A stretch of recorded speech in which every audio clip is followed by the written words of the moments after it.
Elections are the cornerstone of democracy, but sometimes people can't resist bending the rules to get ahead. Today, we're diving into some of the greatest moments in election cheating that have left voters and candidates alike shaking their heads. First up, we have the infamous dead voter scandal during the 1960 US presidential election. It's rumored that thousands of deceased individuals cast their votes in Chicago, helping John F. Kennedy secure a crucial victory in Illinois. While the extent of the fraud is debated, it remains one of the most notorious cases of election cheating in history. Someone has gone to a lot of effort to make that happen. But how smart is it? Oh, it's genius. So there's also the conspiracy that the mafia helped do that for him, and then he turned his back on the mafia afterwards, which is why they ended up making him disappear. Yeah. Well, not disappear, but knocking him off, basically. In public.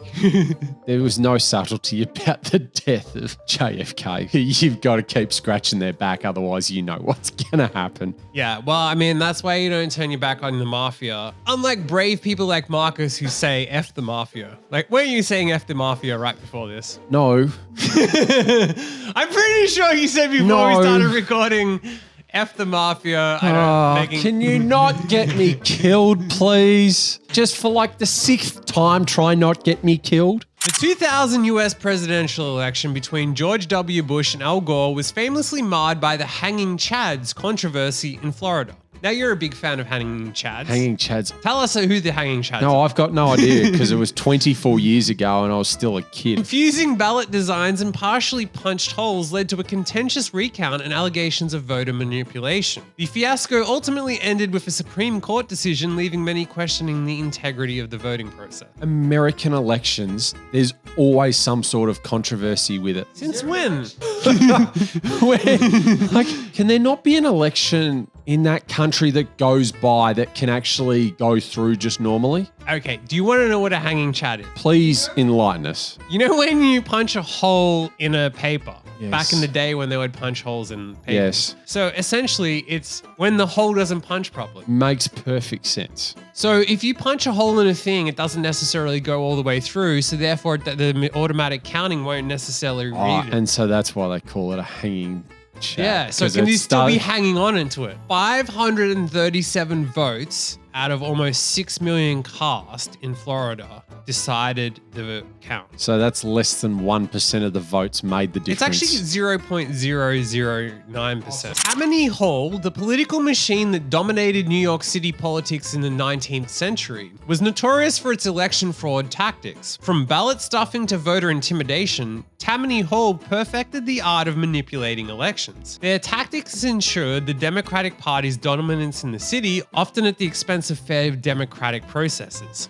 Well, there's obviously going to be in the 19th century because if you've got the power and there's the lack of technology that they had back then, you'll come up with whatever dodgy scheme you can get away with. Do you think it would have been possible back in the 19th century or earlier to have an honest election? No. Because all you need to do is just threaten someone or pay someone a bit of money to write an extra zero somewhere on a ballot sheet somewhere when telling them what the votes were. Or make up the votes. Well, exactly, yeah. Or just don't even bother taking it. Don't Yeah. count it. Just say that I won. No way it was fair back then. In 2004, Venezuela's recall referendum to oust President Hugo Chavez was marred by allegations of electronic voting machine tampering. Opponents claimed that the machines were rigged to ensure Chavez's victory, leading to widespread protests and a crisis of confidence in the country's electoral system. Things in that part of the world have to be at such a crisis for things to change. Otherwise, whoever's in power is just going to do everything possible to try to hold it. Rigging an election is almost like a pastime for those people. They don't even need to bother rigging the election. If it's on a computer, they can just employ the computer dude to go hit 1 or 2 buttons and change the result.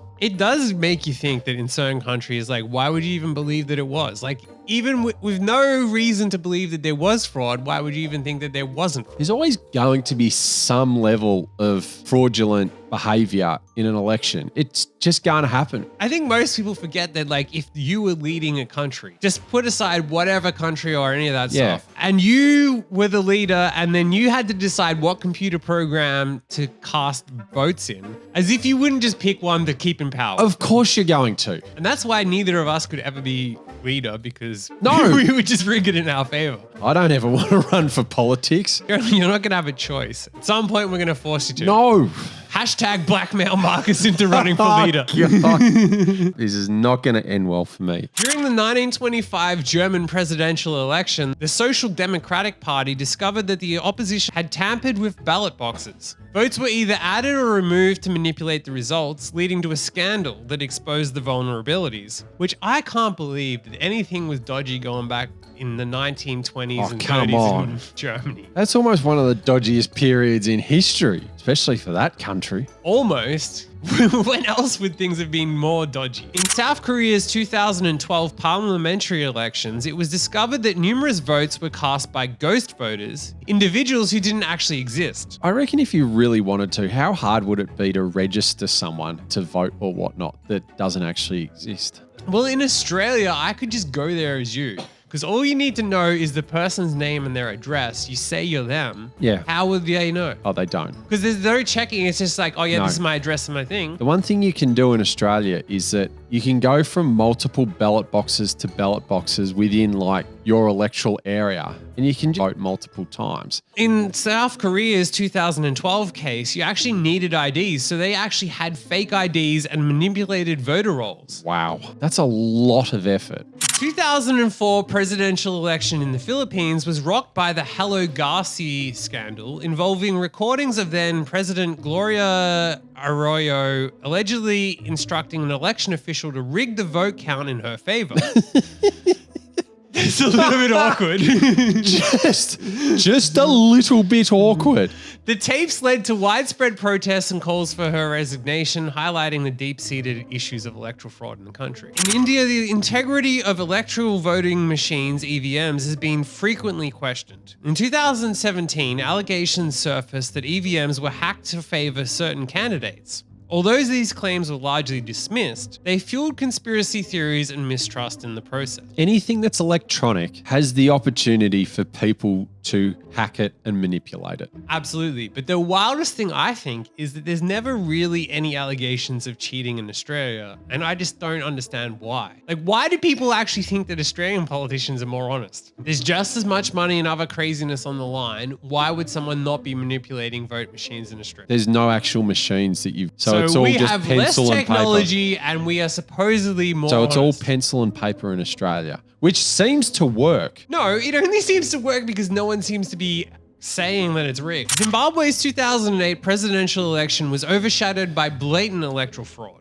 You just said Zimbabwe, and I was just like, that country has had just a torrid time of everything. Incumbent President Robert Mugabe's government was accused of voter intimidation, ballot tampering, and manipulating the vote count to ensure his victory. In what world didn't Robert Mugabe try and make a mess of things? That's not good. The election was widely condemned by international observers and led to a power-sharing agreement with opposition leader Morgan Tsvangirai. How much of a power-sharing agreement do you think actually really happened? It wouldn't have been much because Mugabe would have probably just decided, if you do too much, I'm just going to do this anyway. Austria's 2016 presidential election had to be rerun due to irregularities in the vote count. The initial election was annulled after it was found that postal votes had been improperly handled. Now, the funny thing about this is that I read it as Australia's 2016 election. So I was looking up, trying to find, and could not remember there being a rerun election. I was like, when the hell did that happen? That never happened in Australia. Yeah. You're like a lot of tourists who mistake Austria for Australia. In fact, you would be that type of person who was meant to fly to Australia, but you fly to Austria instead. And then you've got to go to the help desk that says,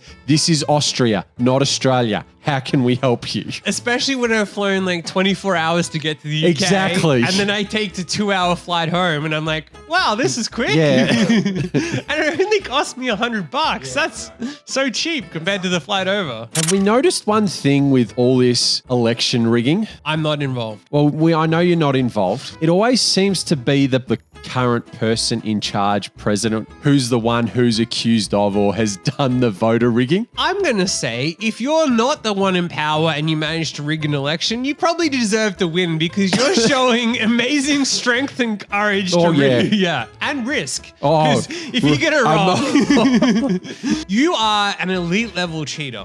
Almost as good as the people in this video, which is even wilder.